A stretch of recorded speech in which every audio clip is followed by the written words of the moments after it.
ಕಚನು ಅಂಗೀರಸನ ಮಗನಾದ ಬೃಹಸ್ಪತಿಯ ಹಿರಿಯ ಮಗ. ಅವನು ಅತ್ಯಂತ ಸುಂದರ ಹುಡುಗನಾಗಿದ್ದನು. ಅವನ ತಂದೆ ಎಲ್ಲಾ ದೇವತೆಗಳ ಗುರು ಶಿಕ್ಷಕ. ಅವನು ಚಿಕ್ಕವನಾಗಿದ್ದಾಗ ದೇವತೆಗಳು ಮತ್ತು ಅಸುರರ ನಡುವಿನ ಯುದ್ಧವು ಮುಂದುವರೆಯಿತು. ಅಸುರರ ಗುರುವಾದ ಶುಕ್ರನು ಅಸುರರನ್ನು ಉತ್ತಮ ರೀತಿಯಲ್ಲಿ ರಕ್ಷಿಸುತ್ತಿದ್ದಾನೆ ಎಂದು ದೇವತೆಗಳಿಗೆ ದೂರು ಇತ್ತು. ಶುಕ್ರನು ಶಿವನಿಗೆ ತಪಸ್ಸು ಮಾಡಿದನು ಮತ್ತು ಸಂಜೀವನಿ ಮಂತ್ರವನ್ನು ಪಡೆದನು. ಸತ್ತವರನ್ನು ಪುನರುಜ್ಜೀವನಗೊಳಿಸುವ ಸೂತ್ರ. ಅವನು ಶಿವನಿಂದ ಮೃತ ಸಂಜೀವನಿ ಮಂತ್ರದ ಜ್ಞಾನವನ್ನು ಪಡೆದ ತಕ್ಷಣ ಮತ್ತು ಅವನು ಅದನ್ನು ಎಲ್ಲಾ ಸತ್ತ ಅಸುರರನ್ನು ಜೀವಂತಗೊಳಿಸಲು ಬಳಸುತ್ತಿದ್ದನು. ದೇವತೆಗಳು ಆ ಮಂತ್ರವನ್ನು ಕಲಿಯಲು ಬಯಸಿದರು.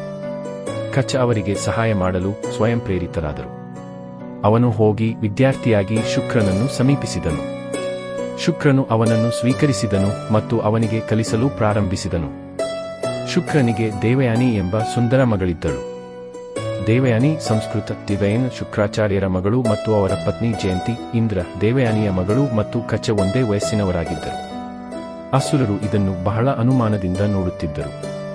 ಕಚನ ಉದ್ದೇಶವು ಕೇವಲ ಜ್ಞಾನವನ್ನು ಗಳಿಸುವುದಲ್ಲ, ಆದರೆ ಶುಕ್ರ ಋಷಿಯಿಂದ ಮೃತ ಸಂಜೀವನಿ ಮಂತ್ರವನ್ನು ಕಲಿಯುವುದು ಎಂದು ಅವರು ನ್ಯಾಯಯುತವಾಗಿ ಭಾವಿಸಿದರು. ಕಚನು ಶುಕ್ರನ ಮನೆಯ ದನಗಳನ್ನು ಮೇಯಿಸಲು ಕಾಡಿಗೆ ಹೋದಾಗ ಅವರು ಕಚನನ್ನು ಕೊಂದು ತೋಳವನ್ನು ತಿನ್ನುವಂತೆ ಮಾಡಿದರು. ಕಚ ಹಿಂತಿರುಗದಿದ್ದಾಗ ದೇವಯಾನಿ ಅಳಲು ಪ್ರಾರಂಭಿಸಿದಳು. ಶುಕ್ರನು ತುಂಬಾ ಪ್ರೀತಿಸಿದ ಮಗಳು. ಅವನು ಕಚವನ್ನು ಮರಳಿ ತರಲು ಮಹಾಮೃತ್ಯುಂಜಯ ಮಂತ್ರವನ್ನು ಪಠಿಸಿದನು. ತೋಳದ ಹೊಟ್ಟೆಯಲ್ಲಿ ಕಚ ಮತ್ತೆ ಜೀವ ಪಡೆದು ಚುಚ್ಚಿಕೊಂಡು ಹೊರಬಂದಿತು. ಈ ಘಟನೆಗಳ ತಿರುವಿನಲ್ಲಿ ಅಸುರರು ತುಂಬಾ ಅತೃಪ್ತರಾಗಿದ್ದರು. ಮರುದಿನ ಕಚನು ನದಿಯಲ್ಲಿ ಸ್ನಾನ ಮಾಡಲು ಹೋದಾಗ ಅವನನ್ನು ಕೊಂದು ಸುಟ್ಟು ಬೂದಿಯನ್ನು ಸಮುದ್ರದಲ್ಲಿ ಬೆರೆಸಿದರು.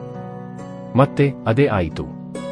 ತನ್ನ ಮುದ್ದು ಮಗು ದೇವಯಾನಿಯನ್ನು ಮೆಚ್ಚಿಸಲು ಶುಕ್ರನು ತನ್ನ ಮಂತ್ರವನ್ನು ಬಳಸಿ ಕಚನನ್ನು ಬದುಕಿಸಿದನು. ಇದು ಅಸುರರನ್ನು ಕೆರಳಿಸಿತು. ಆದ್ದರಿಂದ ಮುಂದಿನ ಬಾರಿ ಅವರು ಕಚವನ್ನು ಹಿಡಿದಾಗ ಅವರು ಅವನನ್ನು ಕೊಂದು ಸುಟ್ಟು ಹಾಕಿದರು ಮತ್ತು ಬೂದಿಯನ್ನು ಮದ್ಯದ ಪಾನೀಯದೊಂದಿಗೆ ಬೆರೆಸಿ ತಮ್ಮ ಶಿಕ್ಷಕ ಶುಕ್ರನಿಗೆ ನೀಡಿದರು. ಶುಕ್ರ ಗೊತ್ತಿಲ್ಲದೆ ಪಾನೀಯವನ್ನು ಕುಡಿದನು.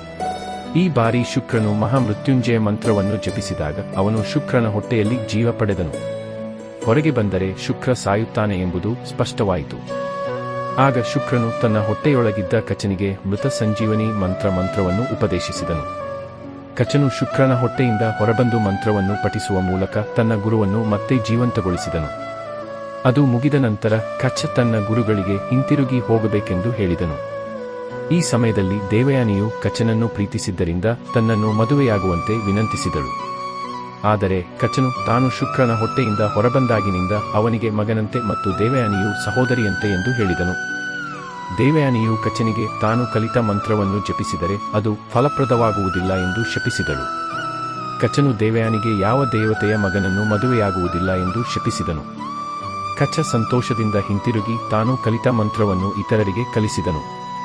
ನಂತರ ದೇವಯಾನಿಯು ಯಯಾತಿ ಎಂಬ ರಾಜನನ್ನು ಮದುವೆಯಾದಳು.